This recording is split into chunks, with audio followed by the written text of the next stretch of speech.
Welcome to Madhouse. In this episode, we speak to Kye Makyeli, CEO and founder of Nova Media, a PR and events company based in Kampala. She shares her stories of how she started, how she's grown her business. Check this out and see if everyone is being heard. Okay, testing. Can you hear me? Shout. Can you hear me? I can't hear you. Am I going to be screaming the entire podcast? Maybe. Should we? Okay. Yo. Welcome to the podcast, Kye. Thank you. I was about to butcher the name. I was about to say. Trust me, I've dealt with that all my life. But yeah, you got it right this time. Yeah, like I was like, Kye. Yeah. Kye. It's Kye. It's not Kye, guys. It's Kye. Yeah, Kye. welcome to the podcast. So, Kye, for those guys listening to this podcast, I just want you to introduce yourself, what you do, how you roll, who your friends are, Really? your telephone number, where you stay. I don't know. I'm just joking. Yeah, too many details, but I can offer you a little bit of information. Yeah, cool. So my name is Kye Makyeli. That's a name I go by, though my government name is Rebecca Makyeli.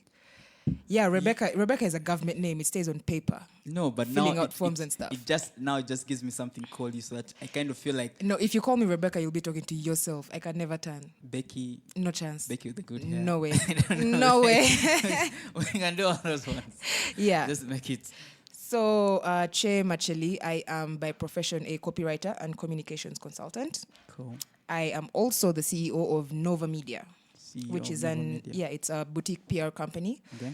We do, basically buzz for corporate brands, NGOs, but mainly event PR, talent management for concerts, shows, events. Yeah. That's cool. Seems exciting. Seems painful. as Quite. well. No Talent pain, no gain. You management. know what they say? Management. Yeah. Yeah. Cool. So just it's nice to know like some history. Well, how like for me, I'm very interested in how like all this began like for you. Like first, let's talk about how you become like a copywriter. Like was this like before, like hey, you're like the wordsmith of wordsmiths in school? Yeah. Well, not to brag, but yeah, that's true. Ever since I was a kid, I was in Green Hill Academy I want to Primary. put like a for- like a DJ on there. Feel free. But yeah, ever since I was a kid, English was my favorite language. I learned to read way before my time. Kindergarten, I was allergic to the sun. Like when it was break time and kids are running to jump on swings, I would run to, the shelves that had like Peter and Jane. I went through 1A, 1B, 1C, 2A, 2A, like all the books, the Ladybird books, skimmed through all of them in like a day. So by the time the teachers are saying, let's read sentence by sentence, Peter is, I was like, yo, girl need to catch up. I was like 4 years old, but I'm like, I finished an entire collection at break time. So yeah, basically I just loved English, reading, writing. When it came to English composition, I was always the best in my class. Yeah. Composition, writing stories from a very young age. My dad made me love crossword puzzles way before any normal child should have been doing crossword puzzles. But yeah, it was my thing. Do it or you won't have supper. Really not like that. No, but just- I know. That's what it feels like. I know, but at some time he actually got strict with me with it because he saw how good I was. Like, even a lot of my family members were like, she spends an unusual amount of time flipping through books and reading newspapers. I would be reading about, what's her name? Miriam Matembe. She was, Minister of Ethics. I was like, I want to be like this lady, minister. Guys were like, I think she's going to be a lawyer. Lol, no chance. But that's basically how I started. Then getting into high school, loved writing, reading, Literature. getting into debate club, literature club. It's kind of just flowed. So after 2006, a brilliant man called Mark Zuckerberg created Facebook. Knowing my I had an outlet for my insanity. I was just out there on Facebook. I was updating my status every 30 Really? seconds. Joined Facebook 2006? Yeah, Wow, I've been on Facebook. Actually, 2007 is when You're the early adopters of the platform. Trust me, social media. We started with Swana High Five, MySpace. We were there. Trust me, I have a very crazy digital footprint. I started really early.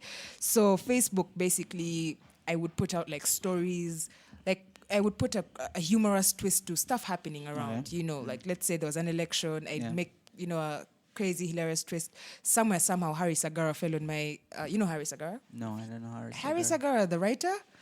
satirical writer, Uganda. Are you serious? I'm like, Crazy, insane. Like he's literally that's mad. That's show how you're like a head for writing. Exactly, he's insane. One of the best. He's He's insane. He's up there with Ernest Bazania and Timothy Bukumune, but he just has a satirical take on his. He's really cool. So he landed on my work and said, "Hey, can I feature you in?"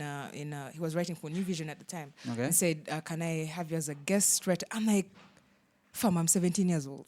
What am I writing in New Vision?" He said, "No, just write whatever you feel is cool." And that was it. Trust me, I lost my. I was walking in my father's house like, my G. I'm about to leave. I'm about to walk out. You don't know, levels done changed. But yeah, so internship, when I go to university, I interned at MTN Uganda. Okay. In the marketing department. Okay. Blah. MTN. The guys who MTN everywhere you go. Those ones. You don't came up with yellow. Trust me. No, I didn't. Sunshine. That was way back. Come on, that was way back. But, in the marketing department, we used to sit in meetings with their ad agencies. Okay. At that time, I had no clue, no idea of what advertising entailed. I didn't even know there was an advert. I thought the marketing section of a company is the one you guys sit and you come up with. Didn't know about agencies. So their agency at the time was Metropolitan Republic, and they had this amazing lady called Stella Mpora. I think you've heard of her.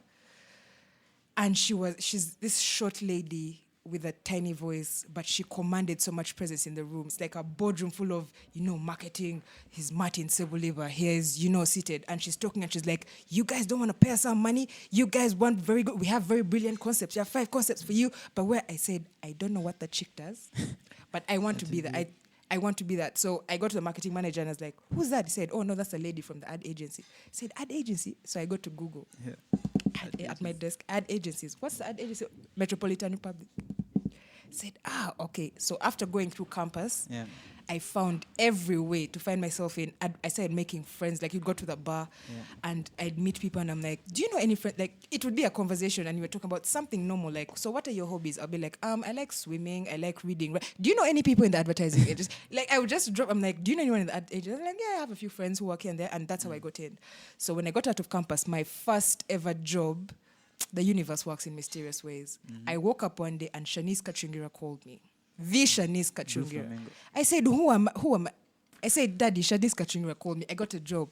"Where?" "Blue Flamingo." "Doing what?" "I'm going to be a copywriter." "What's that?" I was like, "I don't know, but it's late. I mean, if she called me, we're going to find out from there." And that's basically how it started. Okay. So being a senior writer at Blue Flamingo, I went on to be a PR and digital executive at Fireworks. Really, Fireworks. I was just blessed. From then onwards, it was just, it's the rest is history. Cool. Yeah. Was there any things you one big lesson you really learned from the advertising world that you're really applying in the event world? Every single thing. Was there one that really stands out that is really from an advertising space, but really no one has really seen how it really also applies in the event space? In the event, actually, what I've realized with event PR, the crazier the concept, the better. You know how in ad agencies you come up with the craziest, they tell you, think up, however crazy it is, we'll vet them out. And then they reach and the client is like, "Are you people insane? Like, are you trying to get us out of the market? What ideas are these?" But when it comes to events, it's actually, people like attending events that provoke. They're tired of the normal, ordinary. You don't want to go and attend the same thing every single time. Yeah. So giving them just an experience that's different. Okay. Yeah, for me, and trust me crazy and go just do your thing. Yeah, that's me. So I'm doing what I love every single day. That's cool. So how did the flip happen? The flip from, hey, I'm writing cool statements for big brands, and now I'm convincing people to pay 50K for a concert. Well, first of all, basically, as Che, I started partying when I was really young. Really, I won't even say the age. It's embarrassing. What's the age? No, I won't say the age, but I'll just let you know. I think we can play a game on Facebook. Guess Che's age when she started partying. Everyone put 100K. Fail. The more people fail, we just keep increasing the money. Just be like 100K. That's a good idea, by the way. Insanity. 300K. Wow. And then the money is donated to Che's favorite charity. Right. Oh, wow. Great. I think that's we should do that with this podcast. We should. That's a good idea. Like, put the snippet of this segment of what I'm saying. Just say, listen to it. Guess age. Guess the Actually, age. that's a very good... We should actually do that. Yeah, It sure. would work very well on Twitter. Yeah. Madhouse featuring Nova Media. Yeah, Guess Che's age. Yeah. Wow. The more money we put Oh, on the wow. Blogs will have a blast with this one. But anyway, basically, I started partying when I was young. table. Okay. My big brothers were DJs. I grew up in a house where music was a thing. My mother loved reggae music. I grew up listening to reggae. Dennis Brown, Bob. My father was a country music person. I can't stand country music I can't. It's so sad and just corny, and the accent, the southern accent, it's just yee-haw, I was walking down the run, and I'm like, why? How does anyone listen to this? But because It's nice, positive music. yeah, so it's reggae. So I'll go with reggae. Yeah, so started partying when I was very young. I loved events. I met a couple of DJs who right now are the cream of the crop. Back in the day, they were, skinny and hustling, but we used to, sit on the same bar counter buying beer of 1K, so they've never forgotten me from then. So as I said at Creative Asylum, relationships are important, very important. Yeah. So, I mean, my partying earlier in the day, to some people, for example, my parents, it was frustrating for them. Yeah. They're like, why does she go out? Me, I'm like, I'm going to party to meet people. You understand? But they never got that. They never maybe did. They're worried like, hey, some boys going to right? be very Like, creative. right. And can you blame them anyway? But I mean, it's from loving music and partying. My brothers were DJs. I eventually learned how to DJ. I'm a part-time DJ as well. I play at a certain bar. I won't tell you where because you might come trying to look for me when I'm hustling with my reggae transitions. But yeah. Shout out the DJ. You never know. Like the Junction Bar, Wednesday nights. Yeah. Junction Bar was the nights. Yeah. DJ Che. No, the DJ name is Becky. Mad Michelle. But Mad Michelle. Yeah. I've had the like, name for a wow, while. those names have changed. I Che, actually Becky, played- Rebecca, Michelle. I actually played at my S4 Livers party alongside DJ Brian, current DJ Brian of NTV. Yeah, he very good friend. I've known him from S1. Everything he learned about DJ. But like more of like a reggae DJ, we right? did. No, well, I play everything, but No scratching. but when it comes to reggae, I put in Some more love. Like the it's love insane. is there. Yeah. But you can't find me playing rock music in the country. No way. Yeah. Fire ban. No. Jesus, come back now. Right? Yeah. So me getting into event PR. Okay. Starting up Nova Media. So this, I mean, so far interest, like, so the bug had beaten even way before. Way before, like when I was at some age in my mid-teens, I knew what I was going to be. All these dreams my parents had that if doctors, vet. I am terrified of animal vet. So me, I already knew it was going to be along the lines of writer, Okay. DJ, or an artist. Somewhere there. And here we are. Really, here DJ, we are. Artist and owner of a PR company. Yeah. That Event does PR. Events. Parties. Parties basically. Like if you want to throw a party, we just have to holler at you like, hey. I'm your plug. Yeah, so basically... We have a party in mind, so don't worry about holler. Yeah, so basically starting up Nova Media, I was working at an agency. I was a copywriter. Okay. And this was a contract for 3 months. They had something they were working with a telecom company. Okay. So I came in on board as a PR and communications consultant. And this is a company that sponsors a lot of events. In all of the agencies I've worked, I was always thrown onto the campaigns that had to do with events.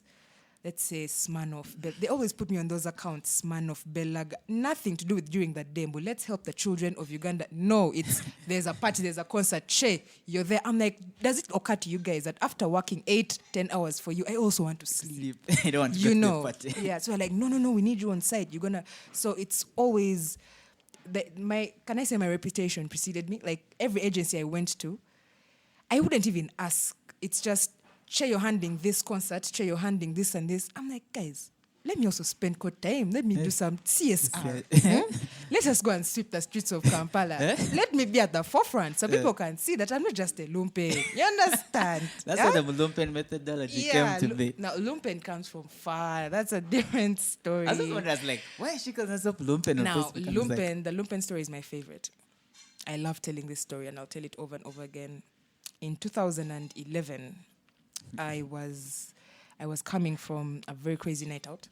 I had just pierced my nose, so I had gone out to show the entire world, how cool, Che. You kind of you just didn't put blocked. around. It blocked, and trust me, I can never pierce. Woo! Childbirth is nothing. A nose ring, lies. So came out from a night out. I was buzzing. So I walk into the house at about 5:45. And, I still had music ringing in my ears, so I put the radio. Now, at that time, that's when XFM had just come. Yeah. And XFM, the morning show, had Sima, Rudende, and Libolo. Yeah. Libolo and Rudende were people I knew from Nkosi University. Yeah. I was in Nkosi with them. So, it was a fresh show. It was beautiful. Rudende was on with his wit and his... I was like, psh, Rudy's on radio? This is my show. So I'm buzzed at 6 a.m, go fix myself something. And then they had this thing called party... I don't remember what the thing was called, but basically they said, keep in mind, Chase, buzzed. I'm still buzzed from the night before. So they say, give us a word for a party that is not party, and win yourself a party for you and 30 friends. Yeah. I said, psh. Really? Like that? I had like a million names, but off head, a million. I was like, I call it. But these guys never pick things when you call. I was buzzed. I got my phone. I called in. They picked up. So I said, hi, who's this? I was like, yo, Rudy, Che. And I'm like, I think Rudy was just, Che, man. Che. Like, yeah, Che. Hey, I have a word for you guys. They're like, what's the word? And I said, Lumpenfest. They're like, hey, thank you for calling. We'll let you know. I thought it was KB. Ate my breakfast, I slept. The next day, in the morning, it was about 11 in the not even 11. It was like towards the end of the breakfast show, 9:30. Mm-hmm. I get a phone call from a number I have no idea, and they're like, "Hi, Che, you're live on XFM. This is Sima Rudende, and you have won yourself a party for." Oh my God, the scream I let out! I think my dad was like, "What's happening with my daughter?" I let out the loud, "You've won a party. Stay on the line. Going to give you details." Oh wow! That's exactly. So after the party was called Lumpenfest. It was in my father's house. Can you imagine? all my lumpens, we gathered in my father's house. Gathered them there. XFM brought the beer, the alcohol, the barbecue. To this day, people still talk about Lumpenfest. They're like, Che, we need another Lumpenfest. I'm like, are y'all gonna pay for the stuff? Because XFM ain't pay anymore. So yeah. So from then on, people calling me the Lumpen. For just be like, hey, Lumpenfest reservation, right? 10K for each.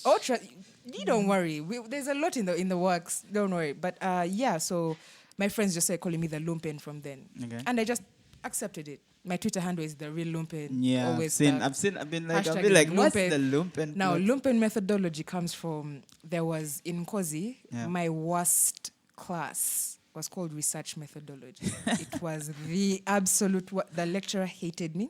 I think he had a thing out for me. It was like, this chick who comes to my class is hangover, or she never takes notes. She thinks she's cool, that she thinks it's so. He was always picking me out. Like, Makyeli, tell us the answer. I'm like, my G, I was daydreaming. Yes, I was looking out the window, but fam, you're bored. Don't pick me out. There's like 300 other guys in this class.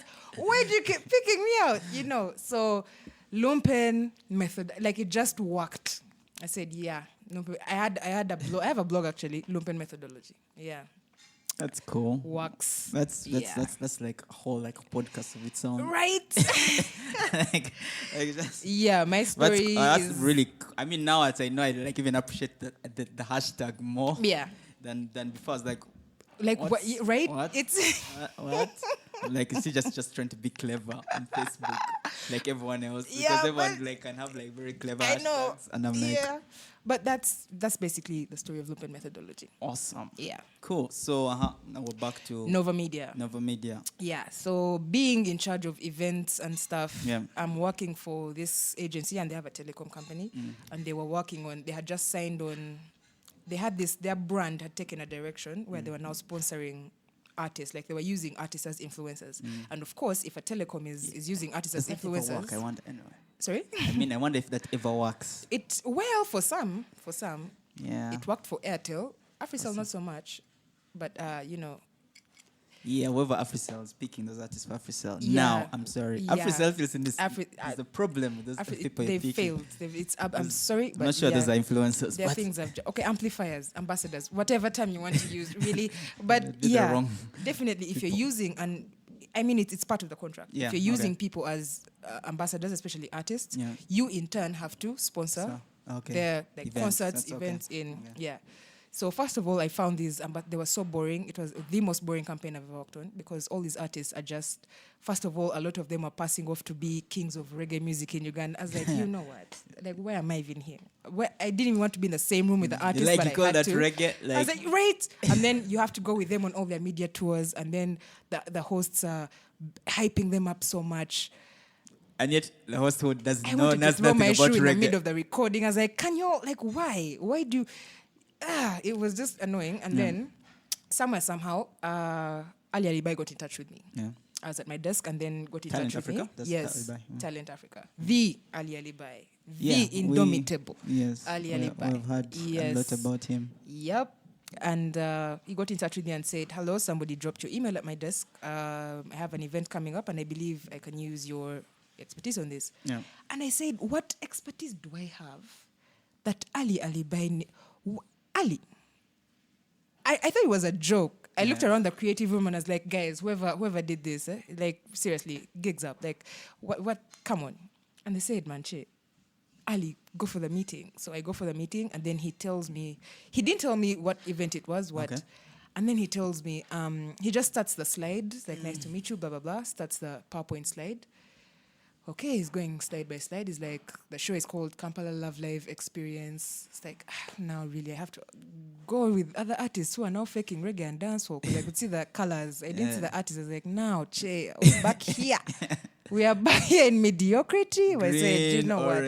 Yeah, so he goes, the venue is in Dairy Center. We're looking at about 1,000 people. He said, why is Ali calling me for an event of 1,000 people? Really, he can do this on his own. Yeah. The next slide, it took everything in me not to get up and throw the chair and jump out the window. The next slide, and he says, headline artist is Chronix. It took the Chronix, Jama McNaughton, the son of Chronicle, the great. I lost my shit in my mind. I think my eyes just went wide, but because everybody was focused on the PowerPoint side, nobody saw my reaction. But in that moment, it was the beginning of the rest of my life. And then he says, so Che, we go through the slide and everything, the PowerPoint presentation, and, we are discussing how can we go about this. I remember telling him, you know what, I know you want 1,000 people. Trust me, we can have about 4,000. 4,000. And indeed, we had about 3,700 people at the show. 3,700. And this was, first of all, the sponsors. Actually, the Nova Media at first was called Lumpen Media, but it scared away so many, potential clients. And I said, you know what, Che? Should have just stuck with it. I would have if it wasn't chasing away my clients. Reputation, names and names. I know. Just be like, I know, but it and also to allow you to do certain things as a bigger brand. Like, you know what I mean? Like, hey, we're Lumpen Media. Trust me, I got away with a lot of things with the phrase Lumpen Media. But what do you think eventually... we can get away with as Creative Asylum? A lot. Things. Oh, really? Madhouse and Creative. There's a lot. Oh, wow. Oh, wow. Yeah, but basically, we rebranded recently. Yeah. Chronix was my first show. Yeah. And after that meeting with Ali Alibai, I remember at the end of the meeting, he was like, so do you have a company? Yeah. Looked him right in the eye and I said, yes. Yes, I do. You're like, tomorrow find the lawyer. Yeah, I said, yes, I do. He said, is it registered? I said, no, it's not. It's a startup. But I have a company. He said, oh, okay, great. So tomorrow just send me an invoice. I went back to office. Dennis and Dia, wherever you are. Dennis and Dia was the creative director. Yeah. I told him, fam, create Lumpen Media, hurry up, put a lion with reggae colors, hurry up. Made me a logo there, chap, made me an invoice, business cards, in the space of like 3 hours. The next day, I went to my invoices, like, Lumpen Media, we're here. Let's, created an email ad in record time. Yeah, so that's how Basically, yeah. That's After the success of Chronics, I've been recommended for a lot of shows, Morgan Heritage, Taras Riley, not just in Uganda alone, but Okay. Kenya as well. Okay. What shows have you done in Kenya? Not really a show, But like small, like I know you're like the king of tiny parties not- also. but not really a show. But we handle Waire's publicity. Okay. Waire Let's go. is the golden child of reggae in Yes. Africa. Yeah, Handle his publicity. We've had some ideas like that. We're not sure. We're just like, okay. Yeah, we are his regional publicist for Okay. Eastern and Southern Africa. Okay. Other artists, well, Nazizi as well, because Necessary Noise. Does this still makes music? Yes, she does. That's but it's such interesting. a hassle. It's such a hassle selling her because right now she's not. She went through a hard time after her breakup with her husband. She had a violent relationship. Then she lost so much weight. Now, in losing weight, people were saying, she's on drugs, as usual. So, crisis management, my specialty. I said, you know what we're going to do? Nas, my G. You know what we're going to do? They're talking, but they're going to talk. You know what we're going to do? We're going to get you a gym in Nairobi. You're going to become their ambassador, and you're going to now start fitness. Of you're losing weight because you're trying to what? Get fit. Don't tell people you're stressed. Now, fam, you're going to lift some weights. And right now, she's the face of fitness in everywhere for ladies in Nairobi. That's Yeah. nice. That's nice. Yeah, That's nice. so- Good for her. And other projects as well. Met her once at East African Records, I think. But And she's always at Nyege Nyege. She's always at Centenary Park, chilling with Chris Cross, Reggae Night, Monday Reggae Express. Really cool people. Yeah. that's nice. That's nice. So how's the journey been for Nova Media generally? What are the interesting stories? It's been rough. I have a number of oh wow, we don't have enough time. Yeah, we don't have enough time, but like just generalize the it. most- But the most, just to give like the people listening just context. You get like, especially starting businesses in the space that you're in, like just understanding that hey, it's like there's the like how you got opportunities and broken and this stuff is awesome, but like there are these challenges and like there's the queen of crisis management. Now, first of all, it's rough. There are 1,000,001 event. First of all, there are so many companies that call themselves event marketing companies. Yeah. But really, what they do is they hire these trucks and go and shout. If you actually go and sit What they them call there, it experiential. Yeah, you're like and wait, what? even their experiential, there's no creativity around it. Yeah, like I was saying, like you're like it's scrum work, it's copy and paste. Yeah, you're like Just do cloth banners. I see a lot of artists, and I'm like, a person like Jamal. You guys, Jamal is one of the gems of Ugandan reggae. Not every day we're going to sing Maddox. You guys, Maddox is old.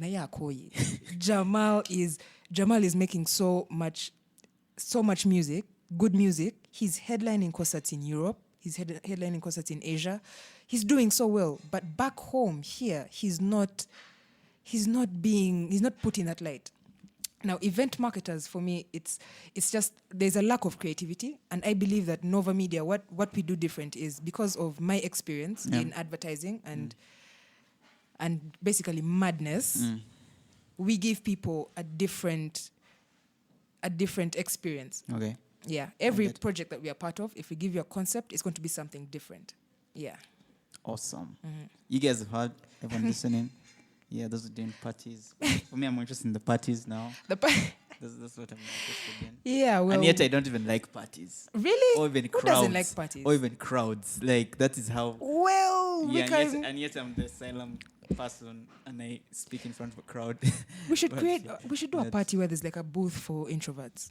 I'm both for Like you have like a introverts. VAR. It's not everyone even, has it's their not booth. even just introverts. I VAR. just don't like crowds. crowds. Yeah. Just don't. The outdoors. Is just, Yeah. Let's just. I used to be like that at some It's point too in my much life. energy to give out. Is it? Yeah. Oh well. Anyway, Yeah. I get it. It's But too much yeah. energy for me to give out. No. Even like, to be honest, even like when I do like asylum, Yeah. sometimes I always have like to go like, my sister's like, where are you going? I'm like, first just chill. Yeah. And we always go to the bathroom and like first like, if I collect this energy, then come and first start talking. Yeah. But like, oh, it's just one-on-one, Right. I can have a blast. Yeah. But like crowds, That's actually ironic considering you do a creative asylum, which is a networking event. yes, but like I'm very one-on-one, I can have a blast. But Mm-hmm. like, where it's like 2 people, 3, I'm like, Are you serious? This is actually interesting. Yeah, like for me, I'm weird. I'm like when This is it's like interesting. it's like when people say, "Hey, Gab, let's go hang out," and it's crowded place, I will always turn it down. Yeah. Because for me, I always like want to go to a space and give a person 110% of my attention. Yeah. But then in an event where there's so many people, Yes. it's like I'm talking to you. Yes. Then some guys like Gab. Yeah, But then I'm yeah, like, I was just talking shit about something. Now I Yeah. have to like. Yeah. Then, like, I I'm get like, it. "Oh." I get it. I get it. Yeah. I So do. I like no. Okay. No. All But right. Still, it's something to learn. So I've never seen a lumpen party. Your party seems to be more interesting. So. Oh, trust me. Every element of lumpenism is in all the parties that I do. Yeah, Yeah. lumpenism. That's Yeah. Yeah, we've just like a t-shirt. there's so many Lumpenism. words. Lumpenry, lumpenism. So you know what, just went with lumpen methodology. Yeah, just like trademark the word. Oh, trust Just- me, just lumpen be methodology. gangster We are like going this. to trademarking that one. Lumpen, I'm like not even the I'm just the patenting word. it very soon. Lumpen. Guys are Very like, soon. there's someone in Kampala who owns the Yeah. word. Like, don't just use For real. it. No, by the way, you know, every time someone brings up the word, like on Twitter, someone will be saying their own stuff. Like these lumpens in town who drive Range Yeah, like, Rovers use the word nice. and someone tags me and they're like, lumpen, real lumpen, did you buy a Range Rover? I'm like, fam, it's an English word. You know that people can use it at their own liberty. But it's a and clever hack. I mean, like, if like all the traffic just goes to you, Right? like, just like Marketing. Man, like, the traffic on your page is crazy. Like, yeah, because there are a bunch of angry people out there in the world. Let's just leverage it. Yeah. Cool. So, like, as we end this podcast, or almost end it, Yeah. this thing I always ask all the guests is like, we'll share with the audience like just one life lesson. One like crazy life lesson that like it doesn't have. And by the way, I don't want anything to do with like more media related event stuff. Yeah. Just something that Kye has learned in life and like wants to share with people that they can take home in case they don't get what the heck we've said in the first 30 minutes. They're just like, you know what I mean? Yeah. One thing I have learned is just do it. Nike. Just do it. Yeah, Nike. Yeah, Just do it. Just jump. Yeah. I don't think I need to expound more on that. Yeah, no. Just do it. Just If do you it. get the idea and you think it's right, So for you, more like just a gut do it. person. Yeah. Like, I mean, even if you like have 0 shillings Let in me your pocket, tell but you, like your gut is like, this is the plot. I have enough stories. It's ridiculous. Just do it. I woke up on. Can I tell a story Yeah. before it ends? This is the craziest thing that has ever happened to me in the history of not just my life, but even over Cheers. media. I woke up one morning and I was listening to radio and a Waire song came on. Yeah. And I was just chilling on my balcony. And Yeah. I was like, but why didn't you bring Waire? This was even before I became his publicist. Yeah. I said, Kaleche, wouldn't it be so dope if you brought Waire? I've loved Waire since I was like, I wanted to marry Waire when I was like 14. And I said, but Che, if you brought Waire, this was a time, no money. I was just a startup. I just had a logo, a Facebook page. There was no money. It was not there. I said, but Che, why don't you bring Waire? Yeah. Waire is a reggae guy. I think you can talk to him, be chill. I assure you, I bet the alcohol is bad. Don't make irrational decisions when you're. But I mean, it seems Drink for you, it's alcohol. like for you, like Snoop Dogg and weed. Let me. You might be that kind of But, person, that sort of relationship where like you make very epic decisions in certain trust scenarios. me, that's me. Like didn't I just pick? I went and looked for Waire's email address on Twitter, and I sent him an email. I'm like, hello, my name is Che. I own a company called Lumpen Media. I have worked with Chronix on. This is a guy who he has songs with Chronix. He records in Chronix's studio in Jamaica. He said, I've worked with Chronix. And then I attached my poster of Chronix and Talent Africa and Lumpen Media. By the way, I framed that Trying to poster. at least It's in my find house. something he can. It's in my house. That first poster of Lumpen Media being on the logo being on next to Talent Africa. You don't know what that poster's done for me in life. Yeah. So I sent it to him and he was like, "Oh, okay, let's work." First of all, he didn't have a manager, what. No, he handles everything himself. Yeah. Okay. Very down to earth for a superstar. Very down to earth. And eventually, Waire came to Uganda. Remember 0 shillings. I told him, you come. Yeah. We are going to pay you after. Yeah. This is an artist who charges $15,000 for any gig. Yeah. But I vibed him, so I told him I'm going to become a publicist. I'm also starting out. I love reggae music. I've been on radio. I've done reggae radio shows. Let's make this work in Uganda. Besides, when was the last time Pursuing in Uganda? You come. Where came, put him at club play. Club play. Can you imagine? Wallah, it was alcohol. Club play. We put Wire at club play. Now, bring him to club play. We had the $3,000. Yeah. We had got it that very day. First of all, getting his plane ticket. Yeah. The show was on Valentine's Day. Yeah. It was actually called Black Valentine. Yeah. It was on Valentine's Day. By 6 p.m., the show gets open at 7. Yeah. 6 p.m., Wire was still chilling at his home in Westlands in Nairobi. We had not yet even purchased the ticket. Do you understand? Where somewhere, somehow, I called up a few people. Yeah. We got the plane ticket. Return. He said, So okay.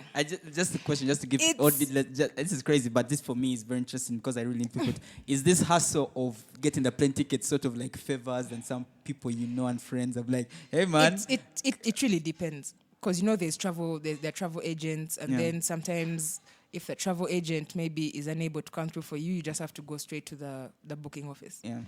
But this time, Wire has his own travel agent. So me, I was dealing on the Nairobi side. Yeah. Okay. So the travel agent is called David. Yeah. First of all, his English is sketchy. He was only speaking Swahili. So we are speaking Swahili. And then I tell him, you know what? You just get the cheapest. First of all, Wire was like, you know what, I'm not that, I don't want your first class, what. You just put me on any seat. Yeah. And we fly. Yeah. It's like, son, bad man. We put him, coach, Bambi, sends his selfie there. Uganda, we are coming. Oh, guys were woo excited. He got onto that plane at about 9:30 p.m. This is a show that was supposed to start at 7. He lands. We drive to the airport. We pick Wire up at 10:30. He landed at about 10:15. 10:30 we pick him. Yeah. Driving through that Ebbs traffic. Remember that the express we had in Vietnam? Yeah. Ebbs traffic. We are like this. People at club play waiting. Yeah. They are black and gold. Dress code. What? We wait in traffic. Then Bambi, he gets hungry. We stop. He wanted a Rolex. Can you imagine? We stop. Told the guy to whip up Rolex. I told him, do you want anything? He had the weirdest demands. He's like, just get me honey. Like, asks for honey? Ask for what? Ask for something. Liquid courage. It's like, I don't smoke, I don't drink. I was like, how do artists live? Which artist doesn't smoke and drink? How do you live? Is the anyway, one. Good for him. But we got him his honey. And he was just sipping it, like on the way to. We didn't even go to the hotel first. Yeah. We went straight to Club Play. Put him in the manager's office. Yeah. Somewhere, somehow, we got a flat iron. He came with his suit, his performance clothes and whatever. Yeah. We sought a flat iron there and there. Somewhere, we just found a flat iron. Ironed his clothes. Meanwhile, shout out to Body of Brian. Yeah. I've known Brian since he's S1. When I was in Form 3, he was in Form 1. Ah, okay. Yeah. So I didn't even know, he never even used to sing back then. He was just this small brown kid with rickets, okay, not rickets, but bow legs. And he just used to run around playing football. Just there. I never even knew he had anything. Yeah, this podcast. Brian, I reached out. Imagine, I had no money. I had the opening acts. Yeah. The DJs who played were DJ Aluda. Yeah. Can you imagine? East Africa top DJ played at my event for free. Said, Che Kankuyambi. Aluda. There, poster. Aluda. Badman Naselo, reggae, raga, dancehall, MC and hype man. He said, Che, let's do this. Put me on the poster. Wah! Naselo, there. MC hype, official MC of the show, there. Artist. Now I call Body of Brian. I told Brian, things are tight. Was sing. Brian, yo, just sing. He did. He was supposed to do an acoustic because Wire has some reggae songs that are. I mean, reggae. We're not going to do reggae on playback and live DJ. That's disrespecting the genre. Yeah. So we got Brian to play the guitar as Wire sings. Okay. These guys have not practiced. They have never met. They don't even know. They are freestyle. As we are ironing the clothes here, like they go to a song list. He's with Aluda. Aluda has a laptop here. Aluda is saying, Hannah, which track? How would you like the order? Which track don't you want to? Okay, this one. Okay, this one. You want to perform this one? Like, as he's talking to Aluda here, he's clearing his throat with this honey. Yeah. Imagine he's telling Aluda, so just okay, now remove this song. He's practicing his voice, getting his vocals right, while telling Aluda, remove this song. Brian is here tuning his guitar for practice. We are here flat iron pressing, spraying the clothes. It was mayhem. Then everyone is outside. No one documented this hassle. No one. Do you know, in that time, it was chaos. But I'm chaos. saying, like, It'd be so cool if that was documented. It should have the been. guys are like, yeah. It was mayhem. Now, what happened is, eventually he gets on stage, performs. Hey, Brian Bambi played the guitar. Yeah. Guaranteed, Chuki. Oh, the girls from KIU had thronged the place. Kenyans. Why love child me nakupenda. Yeah. I was so happy. Even at the end of the day, he was like, it was actually worth it. Okay. Now, the best part of the story. The $3,000 were in my handbag. So in that chaos of running here and there, I think I left the bag unattended at one point. So it's... Like I turned my head like this and I turned back and the bag was gone. $3,000. I am someone who had 0 shillings in my life. Someone had given me 3K of Che. You just, it's your first gig. Let's give you the 10 million. You go and... I turned, and whoever picked that 10M, I hope they did something constructive. You guys, we get to the hotel. Yeah. I remembered I turned to one of my friends, Ernest. He was the person I was working with. I was like, Ernest, where's the bag that has the envelope? He said, Che, what bag? We drove back to Club Play. Yeah. We left Wairi. He was seated with Caesar Russ. They were working on a song together. We had them. They were going to shoot the video. Left him alone with the manager. They did the video shoot. They did everything. This was like 3 a.m. Video shoot at the hotel. Video shoot, and we drove back to Club Play. Mama, we combed the entire place. They said, there's no bag here. Yeah. I said, Che, it was worth it while it lasted. I said, this is the end of my career. They're going to kulanga me. Cheto Sasula, artist. Don't work with lumpen, real lumpen. Do not. But talk to Wairi. Wairi being the calm guy he is. He's like, no, I understand. Yeah. Besides the publicity that you've done for me prior to coming to the show, he had a remix of with Voltage Music and P Unit. Okay. I put that together. Yeah. It to this day still plays in clubs everywhere. Nice. Yeah. Beautiful. A lot of his songs played, videos that he was launching. He had Selector J do him a special mix for. He was like, I've never worked with anyone in Uganda who's done what you've done for me. He said, don't sweat about the 10M. Yeah. This is how he was actually saying it to me. Don't sweat about the 10M. It's just $3,000. In my mind, I'm like, I want to make it to a point where I can actually be calm and say, it's just $3,000. And that is when I was like, yeah, people have actually worked to... Do you think it was not... Do you think it was more about the appreciation of the work he saw you put into the hustle? It was. Even if because $3,000 is still a lot of money. It is. Even for someone who's super rich, okay, it's a lot. Yeah, it's a lot of money. But compared to like $100, you can do a lot with $3,000. But you see, the fact that somebody like Wairi, who is, it's Wairi, and the fact that he actually says, don't sweat it. But he saw what I did, as you said, the work I put in pushing the media tours that I gave him when he was in Uganda, and even in Nairobi. Yeah. I mean, maybe you also read that you're a real hustler. Well, and, as I said, my reputation precedes me everywhere I go. So, oh well. Yeah, that's a cool story. Yeah, and we're still very good friends. And he said, anytime when you're ready. He actually sent me an email last month for my birthday. He was like, happy birthday, Che. I see you now. Chronics. You're chilling with Chronics and Busy Signal and who. Hey, you bring me back. And I said, worry. People have forgotten you. You're too much work. And besides, I'm not giving you $15,000 because I know you're not going to give me that $3,000 deal again. Yeah, but still in touch. Very, my favorite client of all time. Cool. Yeah. So, ladies and gentlemen, Che, go away. We're tired of seeing you. Thank you so much anyway. Thank you for having me. Thank you for having me. Yeah, we're done.